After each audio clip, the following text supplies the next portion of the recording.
नमस्कार दोस्तों, स्वागत है आपका मेरे YouTube चैनल पे जिसका नाम है ग्रो टेक्निकल स्किल।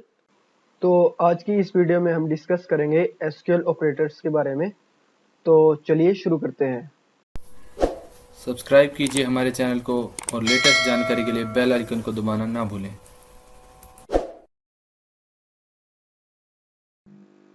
हमने अपनी पिछली वीडियो में समझा था कि अरिथमेटिक ऑपरेटर्स क्या होते हैं और हम अरिथमेटिक ऑपरेटर्स को कैसे डाटाबेस में यूज़ कर सकते हैं। तो अगर आपने वह वीडियो नहीं देखी है तो डिस्क्रिप्शन में मैंने उस वीडियो का लिंक शेयर किया हुआ है, तो आप उस वीडियो की हेल्प से जो है समझ सकते हैं कि अरिथमेटिक ऑपरेटर्स क्या होते हैं और कैसे हम इन ऑपरेटर्स को डाटाबेस में यूज़ कर सकते हैं। तो आज की इस वीडियो में हम डिस्कस करेंगे कंपैरिजन ऑपरेटर के बारे में, और नेक्स्ट वीडियोस में हम डिस्कस करेंगे कि लॉजिकल ऑपरेटर्स क्या होता है और स्पेशल ऑपरेटर्स क्या होते हैं। अब हम समझते हैं कि कंपैरिजन ऑपरेटर्स क्या होते हैं। तो कंपैरिजन ऑपरेटर्स वो होते हैं जिसमें हम less than, greater than, less than और इक्वल्स टू, ग्रेटर देन और equals to, not equals to values find out कर सकें। तो हम कुछ एग्जांपल्स की हेल्प से समझते हैं कि कैसे हम कंपैरिजन ऑपरेटर्स को अपने डेटाबेस में यूज कर सकते हैं। तो ये मैंने लोकल कनेक्शन क्रिएट किया हुआ है डीव्यूअर के लिए, और अगर आपको ये नहीं पता कि कैसे हम लोकल कनेक्शन क्रिएट कर सकते हैं डीव्यूअर में, तो मैंने इस टॉपिक पे ऑलरेडी एक वीडियो बनाई हुई है और डिस्क्रिप्शन में उस वीडियो का लिंक भी शेयर किया हुआ है। वहाँ से जाके आप उस वीडियो को देख सकते हैं और समझ सकते हैं कि कैसे हम अपना लोकल कनेक्शन क्रिएट कर सकते हैं। और इस लोकल कनेक्शन की हेल्प से जो है आप अपनी एसक्यूएल की प्रैक्टिस जो है वो इजीली से कर सकते हैं। तो मेरे पास इस लोकल कनेक्शन में 4 स्कीमा एग्जिस्ट करते हैं। फर्स्ट है grow technical skill schema, second है इंफॉर्मेशन स्कीमा, थर्ड है पीजी कैटलॉग और फोर्थ है पब्लिक स्कीमा। तो जो पब्लिक स्कीमा है इसमें मेरे पास 3 टेबल एग्जिस्ट करते हैं। फर्स्ट है एम्प्लॉय, सेकंड है सैलरी और थर्ड है स्टूडेंट। तो जो सैलरी टेबल है, इस टेबल की हेल्प से जो है हम कंपैरिजन ऑपरेटर्स को समझेंगे कि कैसे हम इन ऑपरेटर्स अपने डाटाबेस में यूज कर सकते हैं। तो सबसे पहले हम समझते हैं कि लेस देन कंपैरिजन ऑपरेटर्स को कैसे हम अपने डाटाबेस में यूज कर सकते हैं। तो सबसे पहले हम इस टेबल में मतलब सैलरी टेबल में डाटा देखते हैं कि किस टाइप का डाटा इस टेबल में एग्जिस्ट करता है। तो उसके लिए लिखूंगा select star from table name. Table name है हमारा सैलरी। उसको रन करता हूँ तो इसमें कुछ सैलरी से रिलेटेड डाटा है किसी एम्प्लॉय की, जिसमें एम्प्लॉय की आईडी, एम्प्लॉय का नेम, एम्प्लॉय की फर्स्ट ईयर सैलरी, एम्प्लॉय की सेकंड ईयर सैलरी, एम्प्लॉय का डिपार्टमेंट, एम्प्लॉय का एक्सपीरियंस, इस टाइप की फील्ड जो है वो एग्जिस्ट करती है। तो अब हम समझते हैं कि कैसे हम लेस देन ऑपरेटर का अपने डाटाबेस में यूज करते हैं। तो जैसे मान लीजिए कि मुझे वो एम्प्लॉयज देखने हैं जिनकी जो सैलरी है, फर्स्ट ईयर सैलरी जो है वो 15,000 से लेस देन हो।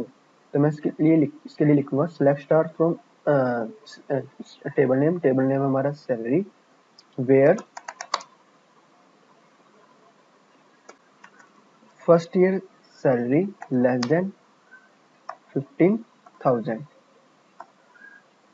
तो मैं अब इसको रन करता हूँ। तो रन करते ही यहाँ पे जो है वो हो गया।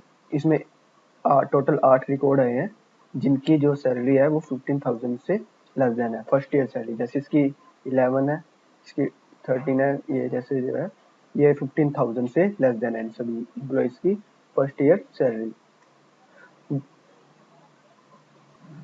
और अगर आपको ये नहीं पता कि वेयर कंडीशन क्या होती है, कैसे हम वेयर कंडीशन को डाटाबेस में यूज़ कर सकते हैं, तो मैंने इस टॉपिक पे ऑलरेडी एक वीडियो बनाई हुई है और डिस्क्रिप्शन में उस वीडियो का लिंक जो है वो शेयर किया हुआ है।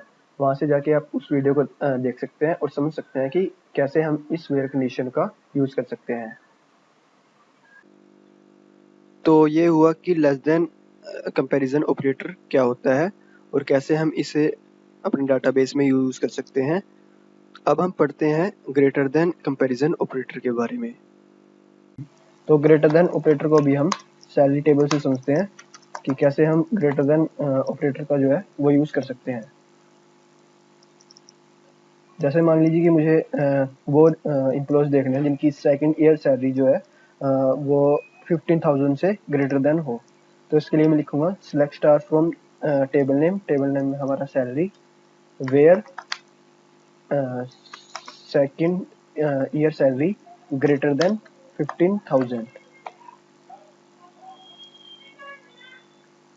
तो इसको मैं रन करता हूँ।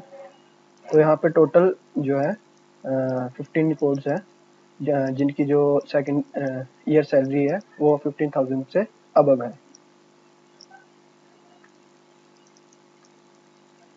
तो ऐसे जो है हम ग्रेटर देन ऑपरेटर का यूज कर सकते हैं। तो ये हुआ कि ग्रेटर देन ऑपरेटर क्या होता है और कैसे हम इसे अपने डाटाबेस में यूज कर सकते हैं। अब हम नेक्स्ट ऑपरेटर के बारे में पढ़ते हैं जो है लेस देन और इक्वल्स टू। तो हम सैलरी टेबल की हेल्प से जो है इस ऑपरेटर को भी समझते हैं कि कैसे इस ऑपरेटर को हम अपने डाटाबेस में यूज कर सकते हैं। तो जैसे मान लीजिए कि मुझे वो एम्प्लॉयज़ देखने हैं जिसकी फर्स्ट ईयर सैलरी जो है वो 15,000 से लेस देन और इक्वल्स टू हो। तो मैं इसके लिए लिखूंगा select star from table name है हमारा salary, where first year salary less than और इक्वल्स टू 15,000। तो मैं इसको रन करता हूँ।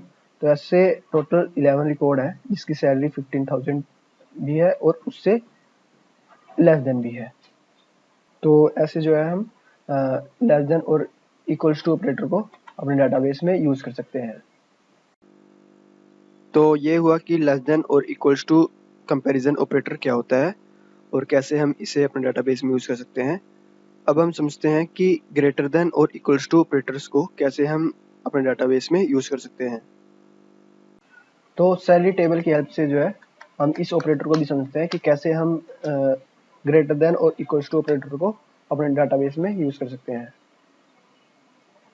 तो जैसे मान लीजिए कि मुझे अब वो रिकॉर्ड देखने हैं जिनकी सेकंड ईयर सैलरी जो है वो ग्रेटर देन हो 20,000 से और इक्वल्स टू भी हो 20,000 के।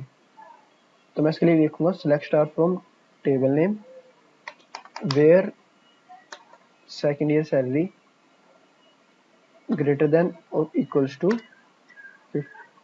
20,000। उसको रन करता हूँ।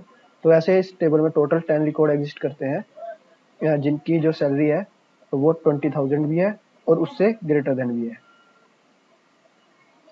तो ऐसे जो है हम ग्रेटर देन और इक्वल्स टू ऑपरेटर को अपने डाटाबेस में यूज कर सकते हैं। तो ये हुआ कि ग्रेटर देन और इक्वल्स टू ऑपरेटर्स को कैसे हम अपने डाटाबेस में यूज कर सकते हैं। अब हम नेक्स्ट ऑपरेटर के बारे में पढ़ते हैं जो है इक्वल्स टू ऑपरेटर। तो इक्वल्स टू ऑपरेटर को भी हम सैलरी टेबल की हेल्प से समझते हैं कि कैसे हम इस ऑपरेटर को अपने डाटाबेस में यूज कर सकते हैं। तो जैसे मान लीजिए कि मुझे वो रिकॉर्ड्स एम्प्लॉयज़ देखने हैं जिसकी फर्स्ट ईयर सैलरी जो है वो इक्वल्स टू हो 20,000 के। तो मैं इसके लिए लिखूंगा select star from salary, where first year salary equals to 20,000। इसको रन करता हूँ। तो इस टेबल में ओनली 3 रिकॉर्ड है, मतलब 3 एम्प्लॉयज़ हैं जिसकी जो फर्स्ट ईयर सैलरी है वो 20,000 के इक्वल्स टू है। ऐसे ही मान लीजिए अगर मुझे इस टेबल में वो रिकॉर्ड देखने हैं जिसका एम्प्लॉय डिपार्टमेंट सेल्स हो। तो मैं इसके लिए लिखूंगा select star from table name, where employee department equals to sales. और इसमें एक जो है आपको ध्यान रखना है कि कभी भी जो हम इक्वल्स टू ऑपरेटर में जो स्ट्रिंग वैल्यू होगी उसको हम सिंगल कोट्स में रखेंगे। तो इसको मैं अब रन करता हूँ। तो यहाँ पे जो है टोटल ऐसे 5 रिकॉर्ड्स हैं जिसका एम्प्लॉय डिपार्टमेंट जो है सेल्स है। तो ऐसे जो है हम इक्वल्स टू ऑपरेटर को अपने डाटाबेस में यूज कर सकते हैं। तो ये हुआ कि इक्वल्स टू ऑपरेटर क्या होता है। अब हम नेक्स्ट ऑपरेटर के बारे में पढ़ते हैं जो कि है not equals to comparison operator. तो हम सैलरी टेबल की हेल्प से जो है नॉट इक्वल्स टू ऑपरेटर को भी समझते हैं कि कैसे हम इस ऑपरेटर को अपने डाटाबेस में यूज़ कर सकते हैं। तो जैसे मान लीजिए कि मुझे वो रिकॉर्ड्स देखने हैं जिसकी फर्स्ट ईयर सैलरी जो है वो 15,000 के इक्वल ना हो। तो मैं इसके लिए लिखूंगा select star from table name where first year salary not equals to 15,000। तो मैं इसको अब रन करता हूँ। तो यहाँ पे मेरे पास वो तो सभी रिकॉर्ड आ गए जिसकी जो है फर्स्ट ईयर सैलरी 15,000 के इक्वल नहीं है। अगर मान लीजिए कि मुझे वो रिकॉर्ड देखना है जिसका एम्प्लॉय नेम अतुल ना हो, तो मैं इसके लिए लिखूंगा select star from table name where employee name not equals to Atul, और स्ट्रिंग वैल्यू को जो है हम इक्वल्स टू ऑपरेटर में सिंगल कोट्स में मेंशन करते हैं। तो मैं इसको रन करता हूँ। तो यहाँ पे वो सभी रिकॉर्ड आ गए जिसका एम्प्लॉय नेम जो है अतुल नहीं है। ऐसे ही अगर हम जो है नॉट इक्वल्स टू ऑपरेटर को ऐसे भी डिफाइन कर सकते हैं इस सिंबल से, तब भी ये जो है हमें वही रिकॉर्ड देगा जिसका एम्प्लॉय नेम अतुल के इक्वल नहीं है। देखिए, तो ये ऐसे भी जो है वर्क करता है। तो ऐसे जो है हम नॉट इक्वल्स टू ऑपरेटर को यूज़ कर सकते हैं। इसके लिए हम दो सिंबल यूज़ करते हैं, एक ये और एक ये वाला। आई होप आपको ये वीडियो अच्छी लगी होगी। वीडियो को फुल देखने के लिए धन्यवाद।